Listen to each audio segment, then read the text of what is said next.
자, 오늘은 경기 선행지수에 대해서 말씀드리도록 하겠습니다. 경기 선행지수. 경기를 미리 알아보는 놀라운 지수예요. 컴포짓, 리딩 인디케이터. 신문에서 경기 선행지수와 경기 동행지수가 연속 7개월째 동시에 하락하고 있다는 뉴스가 나오고 있어요. 이거는 뭔가 경기에 좀 위험 신호가 있다라는 뜻인 것 같은데, 이걸 알려면 경기 선행지수가 뭔지를 알아야 되겠죠. 이 경기 선행지수는 한국통계청에서 발표하는 지수가 있고, 또 OECD에서 발표하는 경기 선행지수가 있어요. 두 개가 좀 다른데 거의 결과는 좀 비슷한 것 같아요. 이 경기 선행지수는 원래는 세 가지 형제예요. 경기 선행, 그러니까 경기를 미리 반영하는 선행지수가 있고, 동행지수가 있어요.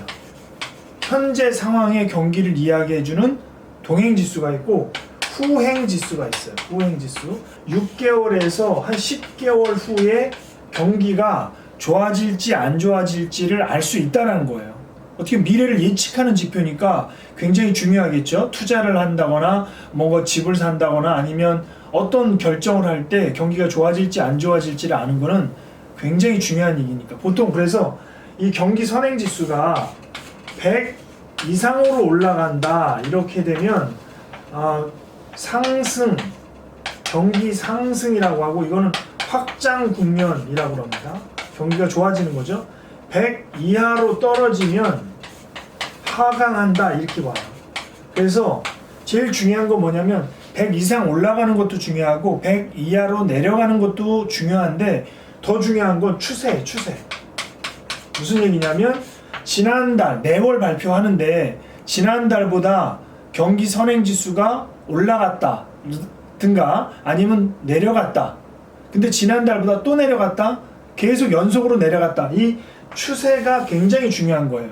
연속적으로 내려간다는 얘기는 앞으로 6개월에서 10개월 이후에도 경기가 안 좋다는 얘기이기 때문에, 심하게 얘기하면 경기 수축, 컨트랙트, 또는 경기 침체라고도 생각해 볼 수 있는 거예요. 그래서 경기 침체라는 거는 요즘에 리세션이라고 하는데, 아래 공포, 경기 수축이 지속되면 경기 침체가 된다 이 얘기예요.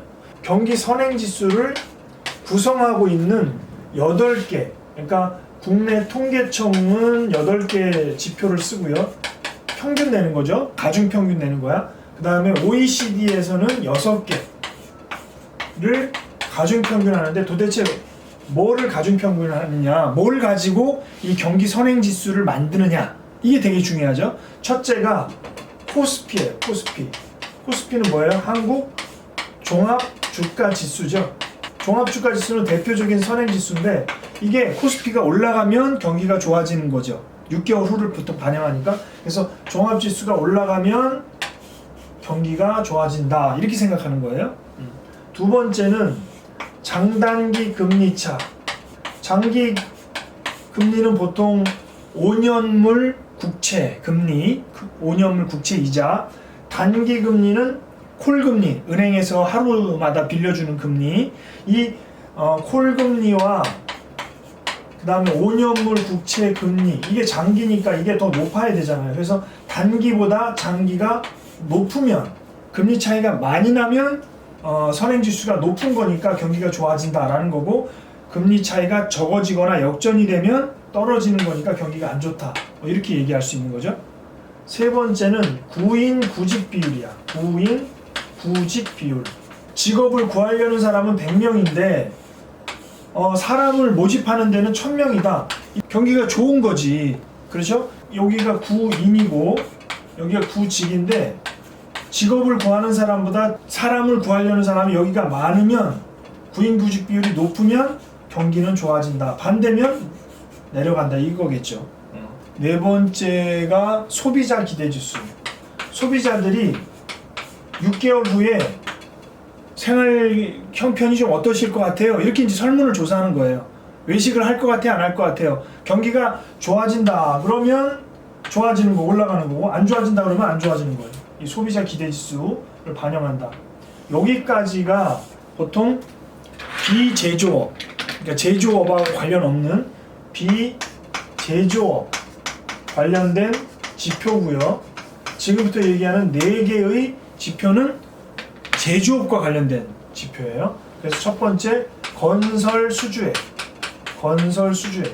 경기가 만약에 앞으로 좋아진다면 제일 먼저 하는 거는 뭐 전기도 놔야 되고 도로도 놔야 되고 여러 가지 해야 되겠죠. 일단 건물을 짓겠죠. 앞으로 건설업체가 그 건물을 지어주세요라고 발주하는 계약, 공사 계약이 많아지면 건설 수주액이 올라갈 거고, 그러면 선행지수도 올라가는 거죠. 경기가 좋아지는 거니까. 근데 건설을 하겠다는 데가 줄어들면 경기도 당연히 안 좋아지겠죠. 굉장히 중요한 바로미터가 될 수 있고, 수출입 물가 비율.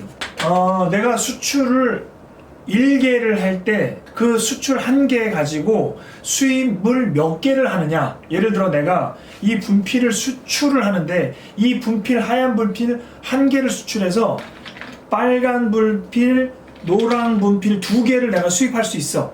그럼 수출 비율이 높죠? 그러면 경쟁력이 좋은 거야, 안 좋은 거야? 좋은 거지. 수출입 물가 비율이 좋으면 선행지수도 좋고 경기도 좋다, 이런 거죠. 이거를 다른 말로 교역 조건이다, 이런 말을 해요. 교역 조건. 기계류, 내수, 출하 비율, 재고, 순환 지표. 출하, 물건을 파는 거야. 출하한 게 많으면 당연히 경기 선행지수가 올라가겠죠. 물건을 많이 파니까. 그러면 출하 비율이라는 건 뭐냐면, 출하, 물건을 내보낸 거하고 공장에 쌓여있는 거의 차이를 말하는 거예요. 그러면 공장에서 많이 나가면 경기가 좋아질 거고, 공장에서 나가는 것보다 재고가 많이 쌓이면 경기가 안 좋아지겠지. 이게 기계류, 내수, 출하 비율이고 비슷한 얘기예요. 재고 순환 지표도 비슷한 얘기야. 출하와 재고의 차이를 얘기해 주는 거예요. 건설 수주의 수출입 물가 비율, 기계류, 내수, 출하 비율, 재고 순환 지표는 제조업과 관련된 내용이다. 그래서 경기 선행지수는 이 8가지를 평균, 가중 평균 내서 지표로 매일 발표하는 거고, 숫자는 100 위냐 100 이하냐에 따라서 경기가 좋아지겠구나 나빠지겠구나. 연속 좋아진다 그러면 경기 확장, 연속 나빠지면 경기 수축. 근데 지금은 2019년 1월, 2월 현재 한국의 경기 선행지수는 어때요? 7개월째 동반 하락하고 있다.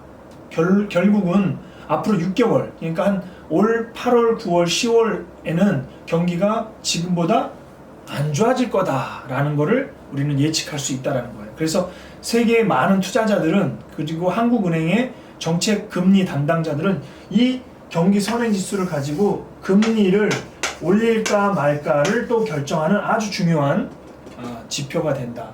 오늘은 경기를 미리 예측해 볼 수 있는 경기 선행지수에 대해서 이야기해 봤습니다. 여기까지 할게요.